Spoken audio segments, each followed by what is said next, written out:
कुछ अनफेयर हुआ मेरे साथ में। तो जैसे ये फीलिंग आती है कि मेरे साथ में कुछ अनफेयर हो रहा है, तो गुस्सा आता है हमें। यहां से गुस्से की शुरुआत होती है। अब इसको आराम आराम से देखना क्या होता है, मैं आपको बिल्कुल एग्जैक्ट बताता हूं। ब्रेन के लेवल पे आप सबके साथ में ऐसा होता है, बट आप कभी बैठ करके इस चीज को ऑब्जर्व नहीं कर पाते हो। मैं मतलब डेली आप मान के चलो आधा से 1 घंटा 2 घंटा बैठता हूं और वहां पर बैठ करके आराम से ऑब्जर्व करता हूं कि मेरी ब्रेन में क्या चल रहा है। तो मैंने क्या देखा कि ब्रेन में बहुत ज्यादा प्रेशर क्रिएट हुआ पड़ा है। मतलब एक एनर्जी है जो बहुत तेजी से चल रही है, और उस वक्त मन कर रहा था कि किसी भी तरीके से इससे मैं फ्री हो जाऊं। मतलब उस टाइम पे उस सेंसेशन को कंट्रोल करना वाज नेक्स्ट टू इम्पॉसिबल। तो मेरा मन क्या कर रहा था कि उस इंसान को फोन मिलाऊं और अपने अंदर की जितनी भड़ास है सारी निकाल दूं। बट मैंने क्या किया, ये करने की बजाय I sat with that sensation और मैंने उसको देखना शुरू किया, और मैं देखता रहा नियर अबाउट आधा पौना घंटे तक, और उसके बाद में वो धीरे धीरे डिसॉल्व हो गई। तो क्या होता है कि वो जो प्रेशर बिल्ड होता है ना अंदर, तो वो किसी भी तरीके से बाहर आना चाहता है, और जब वो बाहर आना चाहता है तो वो कई बार होता है कि उस इंसान पे बाहर आ सकता है और कई बार नहीं आ सकता है। मान लो वो इंसान आपसे पावरफुल पोजीशन में है, या मान लो कि अगर आपको पता है कि ये गुस्सा अभी उस इंसान के ऊपर बाहर आया तो आपको कोई बहुत बड़ा नुकसान हो जाएगा, तो अब वो कहीं और निकलता है। तो मैंने एक चीज यहां पर सीखी कि जब भी कभी इस तरह की एनर्जी अंदर क्रिएट हो, यानी कि गुस्सा आए, अभी एनर्जी इस लेवल तक पहुंची कैसे, शुरू हुई थी बहुत ही छोटे से थॉट से कि कितना घटिया आदमी है। बस इतना छोटा थॉट था जो सुबह से रात तक आप लोगों के माइंड में आता है, लेकिन आप इसको ऐसा समझते हो कि ये तो कुछ भी नहीं है, बोलते ही रहते हो सुबह से रात तक। और ये छोटा सा थॉट कितनी जल्दी बड़ा होता है, you can't even imagine in the wildest of your dreams. तो एक हल्का सा थॉट आया था अंदर, यानी मैंने अपने आप को बोला था कि कितना घटिया आदमी है, ऐसे कैसे कर सकता है। और वो थॉट आ तो गया, बट उसको निकालने का कोई तरीका नहीं है, वो कंटिन्यू हो गया। मैं अपने और काम कर रहा था, लेकिन बैक ऑफ द माइंड वो चल रहा था। तो जितना वो थॉट आ रहा था, मैं उसके बारे में ऐसे लोगों से बात कर रहा था जो कि मेरी तरफ थे, और वो सब मुझे सपोर्ट कर रहे थे, हाँ हाँ हाँ बड़ा घटिया आदमी है। तो वो थॉट और पक्का हो गया, तो मुझे वैलिडेशन मिल गया कि मैं सही सोच रहा हूं। अब अगर मैं सही हूं और सामने वाला गलत है, और 10 बंदे मेरे आसपास वाले कह रहे हैं कि वो गलत है और तू सही है, तो वो तो थॉट और पक्का हो गया। अब वो थॉट बहुत तेजी से घूमने लग गया। ये पूरी प्रोसेस चली थी आई थिंक 2 से 3 दिन, उसके अंदर अंदर ये काम हो गया था। और फाइनली 2-3 दिन बाद में जा करके मुझे खुद भी नहीं पता लगा कब मैं एक ऐसी सिचुएशन में बैठा था जहां पर कि मेरे को हेडेक हो रहा था, और ब्रेन में इतनी तेजी से वो सेंसेशन चल रही थी, जिस टाइम पे I was in a kind of a situation कि अगर वो मेरे सामने होता इंसान तो पता नहीं क्या हो जाता। अगर मेरी जगह कोई और होता तो वो पक्का रिएक्ट कर देता, वहां पर नहीं करता कहीं और कर देता, और कुछ ना कुछ रायता फैलाता। क्योंकि जैसे ही आप रिएक्ट करोगे इस स्टेट में, विच इज एंगर, तो बाहर क्या निकलेगा, एंगर। तो वो जो एनर्जी होगी जहां भी जाएगी, जिससे भी जाकर के टकराएगी, वहां से सामने से एक रिएक्शन आएगा। जैसे ही रिएक्शन आएगा आपको और गुस्सा आएगा।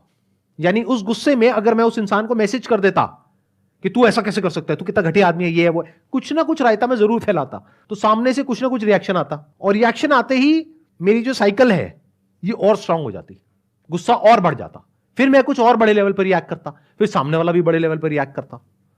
तो मैंने उसको बर्दाश्त कर लिया, उस इंसान को नहीं, अपना ही जो थॉट था जिसकी वजह से वो फीलिंग्स, इमोशंस, सेंसेशंस ट्रिगर हो रही थी, उसको देख लिया आराम से बैठ करके, और मन कर रहा था उस वक्त कुछ करने का, लेकिन कुछ नहीं किया। And next day everything was normal. अगर वो बंदा आपको दोबारा फिर से मिल जाए तो? अब अगर वो मिल जाए तो कोई दिक्कत नहीं है, क्योंकि उस प्रॉब्लम का सोल्यूशन निकल गया अगले दिन। क्योंकि अगले दिन मैं इस सिचुएशन में था कि मैं उस प्रॉब्लम का सोल्यूशन निकाल सकता था। आराम से बैठ करके इस चीज को देख पा रहा था कि अगर ऐसा हो भी गया तो इसका मतलब ये नहीं है कि एक इंसान चोर है तो पूरी दुनिया चोर है, या एक इंसान घटिया है तो सभी घटिया है। ये गलती हम कर बैठते हैं, और उसकी वजह से क्या होता है, हमारा पूरा वर्ल्ड व्यू चेंज हो जाता है। देन हमारा नेचर ही ऐसा हो जाता है कि हमको हर एक पे गुस्सा आने लगता है। और ऐसे बहुत लोग हैं, सड़क पे आप जा रहे हो, हल्का सा टक्कर हुई भी नहीं है, थोड़ा सा उसके पास पहुंच गए, और इधर से उसने देखा, आपने बड़े भोलेपन से उसको देखा, बताऊं तेरे को, तो क्या बताएगा भाई, कुछ नहीं हुआ है, और क्यों बताना है तुझे मुझको, मैं कौन हूं। मतलब समझ रहे हो, वो इंसान भरा पड़ा है गुस्से से। और ऐसे बहुत लोग हैं जो हमारे आसपास में घूम रहे हैं। तो इस तरह से आप देख सकते हो, वो तब देख सकते हो जब आप खुद कूल और काम हो। अगर आप भी अंदर से भरे पड़े हो और वो जो सामने वाला है गाड़ी वाला वो भी भरा पड़ा है, तो हो गया काम। फिर तो दोनों अपनी अपनी बीवी का गुस्सा एक दूसरे पे निकाल देंगे। ये जो चीज होती है, अगर इसको सही टाइम पे ना रोका जाए तो फिर ये आपकी नेचुरल स्टेट बन जाती है। जैसे मेरी जो नेचुरल स्टेट है वो है आराम से कूलली कामली पीसफुली अपना मजे में रहता हूं। तो अब ऐसे में क्या होता है कि जैसे ही ऐसा कुछ होता है, कभी महीने में 2 महीने में एक बार कोई भी सेंसेशंस आई अंदर, तो मैं उसको देख लेता हूं। तो वो मेरे लिए अननेचुरल स्टेट है। और इसका उल्टा भी हो सकता है कुछ लोगों के लिए कि उनकी नेचुरल स्टेट है रिएक्ट करने वाली है। कोई कुछ बोल के तो देखे। जैसे मैंने कुछ हस्बैंड वाइफ को देखा है, इस तरह का रिलेशन होता है, कभी साथ में बैठे हुए हैं, जरा सा मतलब दोनों एक दूसरे की वेट कर रहे हैं, कुछ बोल तो सही तू। और इधर से इसने बेचारे ने हल्का सा कुछ बोला, चाहे वो नहीं भी बोला जो वो एक्सपेक्ट कर रही थी, लेकिन उसने उसको फटाफट से कनेक्ट किया। हाँ हाँ तेरी माँ भी तो ये वो तो माँ पे मत जाइयो। कुछ भी चल रहा है, भरे पड़े हैं और एक दूसरे पे फटने के लिए तैयार हैं, कभी भी फट सकते हैं।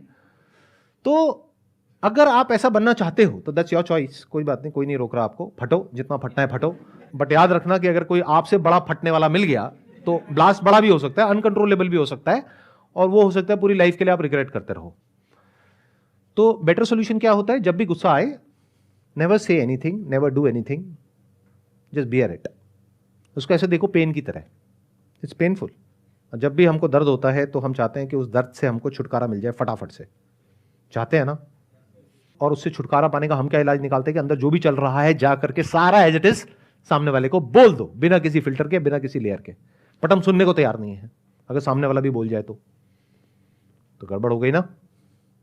तो इस तरह से जब आप आराम से ठंडे दिमाग से चीजों को देख लेते हैं और इसको आपको बियर करना आ जाता है, तो अब आपके पास में एक बहुत बड़ी क्वालिटी है जो बहुत सारे लोगों के पास में नहीं है।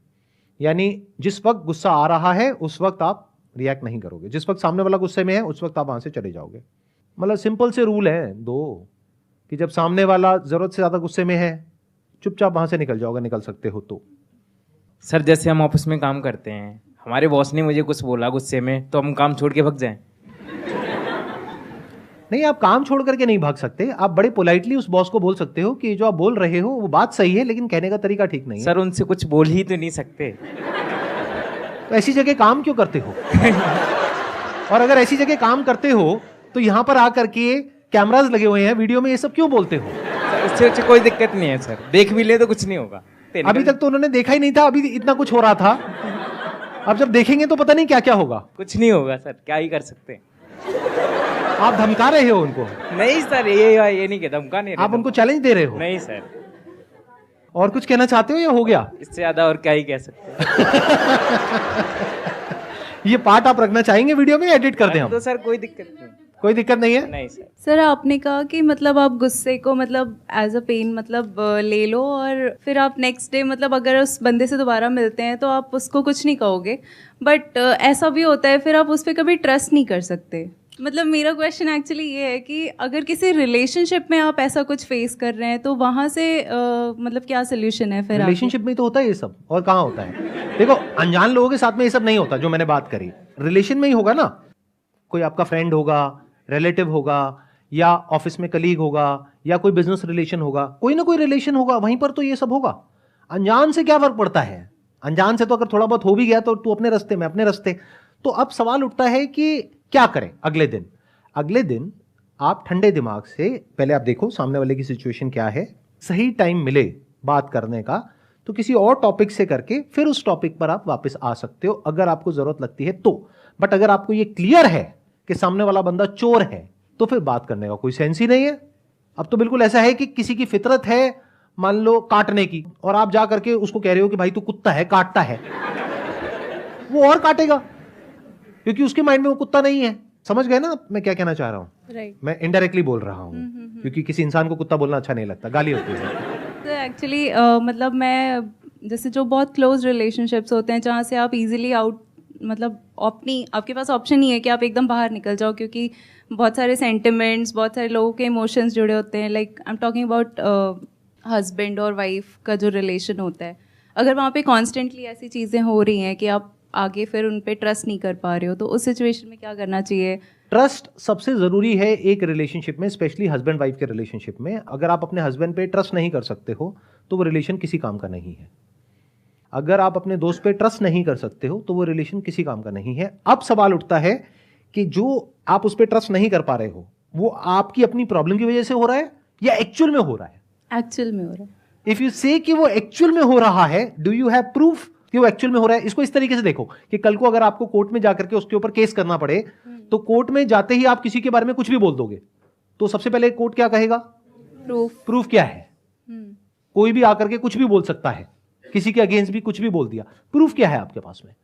तो if you have proof of what you are saying is true, then you have to see कि क्या मैं उसको इंटरपोलेट कर रही हूं अपने माइंड में। इंटरपोलेट का मतलब होता है कि क्या मैं उसको बढ़ा चढ़ा करके अपने माइंड में बोल रही हूं कि उसने गलती करी है इस लेवल की और मैं कह रही हूं कि उसने इस लेवल की गलती कर दी है। यह भी समझना पड़ेगा। तो it is not that simple and that straightforward, but इस तरह की क्रिटिकल थिंकिंग के लिए you need to have a peaceful mind. तब आप एक्चुअल में देख सकते हो, एक्चुअल में समझ सकते हो कि एग्जैक्टली चल क्या रहा है।